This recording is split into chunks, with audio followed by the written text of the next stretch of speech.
ဆုံးဆောင်ရှိတဲ့လမ်းတစ်ခုအဝေးနိုင်ကောင်းတဲ့မင်းကြောင့်မြဲတမ်းတွေ့မိတာမင်းတည်ရလားဆုံးကခဲ့ပြီးငါ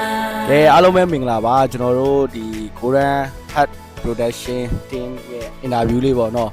interview ဆိုတာလည်းဘာမှမဟုတ်ပါဘူးပေါ့ပါလေးဆိုတာလည်းကျွန်တော် episode 2 မတင်ခင်လေးမှာနည်းအပျော်လေးပေါ့ကျွန်တော်မောင်နှမတွေကျွန်တော်ကတော့ episode 1 မှာအသက်ကြီးចောင်းသားနေရာကပေါ့ဒီနေ့နေရာလေကိုကျော်နိုင်နေရာပေါဝင်တရုပ်ဆောင်ထားတယ်ကိုချမ်းမြင့်တော်ပဲဖြစ်ပါတယ်ခင်ဗျမရှိရမင်္ဂလာပါရှင်ဟုတ်ကဲ့ညီမကတော့ဒီအပီတော်မှာတရုပ်ဆောင်ထားတယ်ဗမောကနေကြောင်းပြောင်းလာတယ်ညီမကတော့ဒီအပီတော်မှာဗမောကနေကြောင်းပြောင်းလာတဲ့အကြောင်းသူဖြစ်တရုပ်ဆောင်ထားတယ်ရွှေဖြစ်တရုပ်ဆောင်ထားတယ်ရွှေလက်ခိုင်ပါရှင်အားလုံးပဲမင်္ဂလာပါခင်ဗျကျွန်တော်ကတော့အပီတော်မှာမော်နေရာလေတရုပ်ဆောင်ပြီးပါဝင်အားဖြည့်ထားတဲ့ရပါမင်းမော်ဖြစ်ပါတယ်ခင်ဗျအားလုံး peace ကျွန်တော်ဒီKoran Hat Production Team ရဲ့မိကုန်းလေးတွေကိုဖြည့်ပေးပါမယ်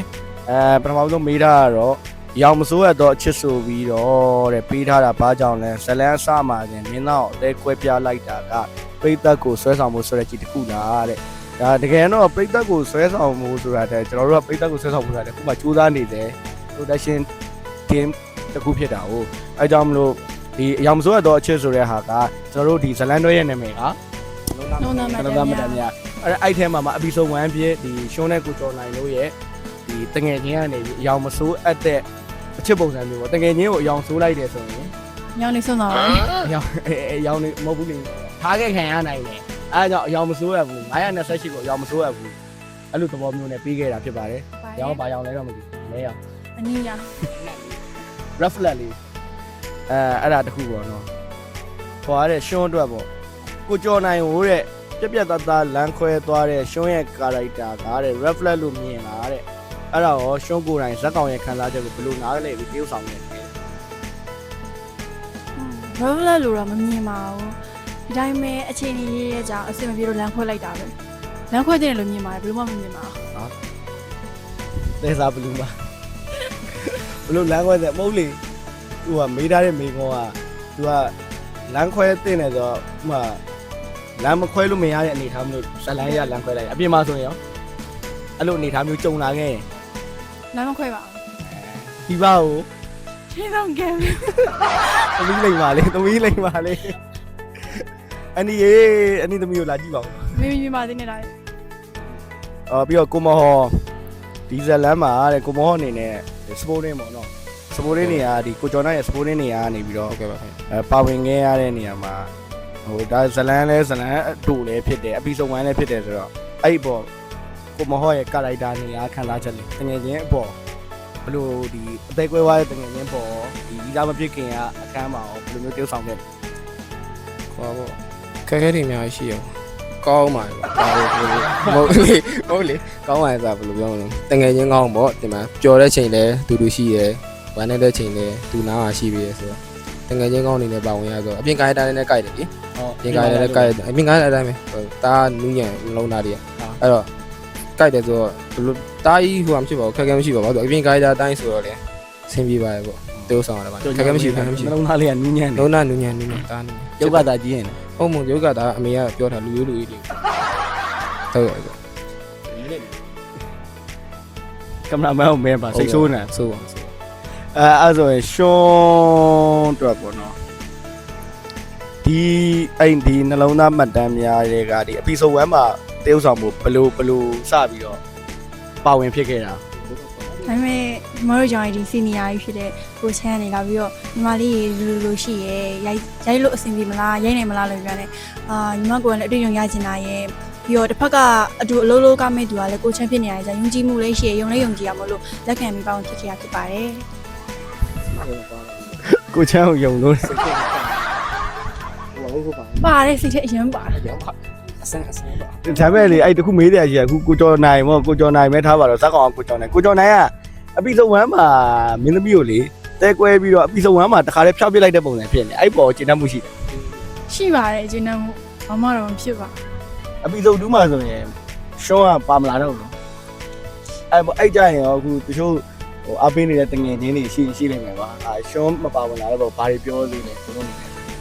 ဘာတန်ကြားသေးလဲ အော်တချို့တွေကလိုမျိုးဆက်ပြီးတော့ပါမယ်ထင်ပြီးတော့လိုမျိုးသုံးမွေးဆိုင်ဖြစ်မယ်ထင်နေကြတဲ့သူတွေလည်းရှိတယ်အဲ့လိုမျိုးပေါ့ ဒါပေမဲ့ဇညွှန်းရတော့သုံးမွေးဆိုင်ဟုတ်မဟုတ်တော့စောင့်ကြည့်ရမှာပေါ့နော် ဟုတ်ကဲ့ပါရှင် အဲ့လိုရင်ကြီးမပြောနဲ့လေ ဟောပေါ့ကိုချမ်းအနေနဲ့ပေါ့တင်မလားဘယ်လိုပြောမလဲဒီနှလုံးသားမတန်ကိုဘာလို့ရိုက်ဖြစ်သွားတယ်ပေါ့ဘာစိတ်နဲ့ဒီဘာစိတ်တွေဝင်ပြီးတော့ရိုက်ဖြစ်သွားလဲဆိုတာပေါ့အခုအသက်အရွယ်မှာဟုတ်အခုအသက်အရွယ်မှာဟိုအခုမှထပြီးတော့ဘာလို့ရိုက်ဖြစ်သွားလဲဟိုဘယ်လိုပြောစိတ်ကူးစိတ်တန်းကောင်းကောင်းလေးနဲ့ဘာလို့ရိုက်ဖြစ်သွားလဲအဲ့ဒါလေးသိချင်တာ အိမ်အောင်ကြောက်ရင်မှရဲအချစ်တွေကိုပြန်မြင်အောင်နေလို့ ပြန်လာတန်အောင်လုပ်နေကြတယ်ဒီအင်တာဗျူးကအဲ့လိုလည်းမဟုတ်ပါဘူးအဓိကဟိုကိုချမ်းတက်ရွယ်နေဆိုရင်တော့ចောင်းသားကာရိုက်တာနေရာတေးဥဆောင်တာသိတော့မသိတော့ဘူးပေါ့နော်ဒါပေမဲ့ဟုတ်ပါတယ်ကလေးဖေပါဒါပေမဲ့ဟိုဘယ်လိုပြောမလဲတကယ်လည်းလက်ရှိចောင်းကတက်နေသေးဆိုတော့ဟိုចောင်းသားဘဝလေးမှာလှုပ်ရှင်ရလှုပ်ခဲ့ကြလို့ဒီ Korean Health Protection တင်းနဲ့ပူပေါင်းပြီးတော့တရားညီတွေနဲ့လည်းဟိုမှာပေါ့အမှတ်တရလေးတစ်ခုအနေနဲ့ပေါ့အမှတ်တရလေးတစ်ခုအနေနဲ့ဒါဝင်ပြီးတော့ကိုယ်တိုင်ဥဆောင်ပြီးတော့ပေါ့ဥဆောင်ပြီးတော့ရိုက်ဖြစ်ခဲ့တာပါအဓိကကတော့ကျွန်တော်ဆိုတာထက်ကျွန်တော်ပြီးသွားရင်နောက်ထပ်ဒီ production တင်းနေနဲ့နောက်ထပ် lesson ကမ်းပြီးတော့ဖြစ်သွားစေချင်တယ်community တစ်ခုပေါ့နော်ဟုတ်လားမသိဘူးအင်္ဂလိပ် community တစ်ခုပေါ့နော် community တစ်ခုအနေနဲ့ဖြစ်သွားစေချင်လို့အဲအကြောင်းဒီဟာလေးကိုစပြီး run ကြည့်ရပါဘယ်အနေထားတိစ run မလဲဆိုတော့ production တင်းတစ်ခုလုံးနဲ့ဆိုင်တာပေါ့နော်ဒါပေမဲ့ကျွန်တော်တို့အခုဒါ episode 2လဲရိုက်ပြီးသွားပြီဒါဒီတစ်ပတ်ပုံတော်ဦးလေးမှာလည်းကျွန်တော်တို့တင်မယ်ကျွန်တော်တို့ချစ်တဲ့ညီကိုမောင်နှမတွေရောဟိုဒီတိုင်းပဲဇလန်းကိုပဲဝေဖန်ခြင်းတို့ပဲဖြစ်ဖြစ်အဲ့ဒါလည်းကြည့်ပေးကြပါအောင်လို့ကျွန်တော်တို့ YouTube channel Korean Health Protection channel ကနေတင်ပါမယ် channel လေးကိုလည်းပြီးရင် subscribe လေးလုပ်ပေးရပါဦး ခေါင်းဆောင်လေးတီးပေးပါလို့အဓိကကျွန်တော်တို့ဟိုပြောစရာပဲဖြစ်ဖြစ်ဝေဖန်စရာပဲဖြစ်ဖြစ်အာမနာတန်ဝေဖန်လို့ရပါတယ်လို့အဓိကကတော့အဲ့ဒါကိုပြောချင်တာပါဟိုဘာလို့လဲဆိုတော့ကျွန်တော်တို့ကခုမှ beginner လေးပဲရှိသေးတယ် beginner ထက်ကိုဟိုပါဗျအမှန်ချာလေးတွေပေါ့ဟုတ်တယ်မလားအမှန်ချာကတော့ဒါအမှန်ချာလေးတွေပေါ့စပြီး run ကြည့်တော့မှရှိပါသေးတယ်ကျွန်တော်တို့အနေနဲ့အခုဒီနေ့ကျွန်တော်တို့ character မှာမပါလာဆိုလို့ကိုညီထွေးတယောက်ပဲရှိမယ်ထင်တယ်နော်ဒီနေ့ interview မှာကိုညီထွေးကလည်းသူ့အကြောင်းကိစ္စလေးနဲ့သူနည်းနည်းလှုပ်ရှုံနေလို့ပါဟာဟစ်အောင်ဆိုပြီးတော့နောက်ရကြသူဝင်လာပါလိမ့်မယ်အရှုံးနေနဲ့ရောဘာလဲပြောချင်သေးလဲ မရှိတော့ပါဘူးပြောချင်တာကဒီလိုမြင်လူမျိုးကြီးရွှေပေါ်မှာပေါ့နော်ရှုံးပေါ်မှာတခုခုဒီလိုမျိုးဝေဖန်ချင်တာဖြစ်ဖြစ်တခုခုအဲ့လိုအမှားပါသွားလိမ့်ရှင်ခွင့်လုပ်ပေးကြပါလို့ပြီးတော့ဒီက writer တွေရောမြင်သားတွေဒီကိုကြီးတွေအကုန်လုံးလည်းအမှားပါလေးရှင်ခွင့်လုပ်ပေးပါလို့ပြောချင်ပါတယ် မင်းသားလို့မတုံးနဲ့ငါနည်းနည်းကြောက်ငါရုပ်ကမင်းသားရုပ်မပေါ့ဘူးငါကငါသိခဲ့ လူချမ်းရ ဟောပေါ့ကျွန်တော်ရုပ်ကိုတီးခံပြီးကြည့်ကြပေးပါပေါ့တင်မလားဟိုဟာလေ episode 1တော့ ဟန်နူမာရုပ်ပေါ့ ဟန်နူမာရုပ်ပေါ့တွားလေးခေါ်ပါလို့ပေါ့အဲ့ဒါလေးကိုတီးခံပြီးကြည့်ပေးကြအဲ့ဒါ လှပါတယ်ငါကြီးကလှပြီးသား ဟုတ်ဒါကတော့ကိုကြီးအဲ့လူတိုင်းပြောကြတာပဲဒါမဟုတ်မမြောက်ပါဘူးအဲ့လိုပြောတိုင်းလည်းအဲ့လိုပြောတိုင်းကိုရီးယားမမြောက်ပါဘူးဒါပုံမှန်ပါကျေးဇူးတင်ကျွန်တော်တို့လေးဟိုတခုပြောချင်တာဒီကျွန်တော်တို့ရုပ်ကလေးတွေနော်ပူပွေးလေးနဲ့လှလှလေးပြောင်းရိုက်ပေးထားတယ်ကင်မရာမန်တွေရောအက်ဒီတာသမားတွေရောကျေးဇူးတင်ပါတယ် ဒီညကြီးတင်ပါတယ်ရှင် ဒီဘာလို့အဲ့လိုယဉ်ကျေးနေတာနင်အပြင်အတိုင်းပြောတယ် အပြင်မှာလည်းအဲ့လိုပဲထင်မလဲကြပါနဲ့ချက်ပြော ကဲအဲ့ဆိုကျွန်တော်တို့ရဲ့ interview လေးလောက်ပါပဲဟိုဟာ episode 2လာပါတော့မယ် episode 2မှာတော့မင်းသမီးတော့ချိန်သွားတယ်ကိုကျော်နိုင်တော့မချိန်သေးပါဘူးဒါပေမဲ့ episode 3ရောက်ရင်တော့ကိုကျော်နိုင်ချိန်ပေးပါမယ်ဘာလို့ဆိုတော့ပိတ်သက်တွေကဒီမင်းသားကိုမမြင်ကျင်ကြတော့လို့စတာပါကျွန်တော်ညီကိုမောင်နှမတွေအပေးနေတာကိုလည်းကျေးဇူးတင်ပါတယ် episode 2ကိုတော့ကျွန်တော်ဒီဘက်ဗုဒ္ဓဦးနေ့မှာပဲ